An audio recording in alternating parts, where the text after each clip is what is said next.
నువ్వే కన్స్ట్రక్ట్ చేసావా? Yes. Is it you? Wow, claps కూడా పెట్టాలా? ఎలా వచ్చింది నీకు ఈ ఐడియా? మీ డాడీ సజెస్ట్ చెప్పాడా నీకు?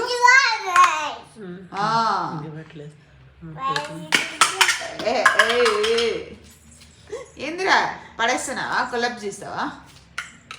చేసి ఎట్లా పెడతా చూద్దాం.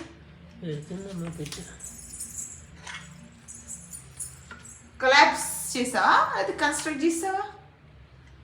ఏం చేస్తాను? మళ్ళీ పెడుతున్నావా? ఓ బ్లాక్స్ పెడుతున్నావా? పెట్టింది రో బిడ్డ, ఇంకా హైట్ పెట్టింది అమ్మ. ఆడికన్నా హైట్ పెట్టేసింది. అట్లా ఎవరైనా కడతారా? ఎవరైనా కడతారా అమ్మా?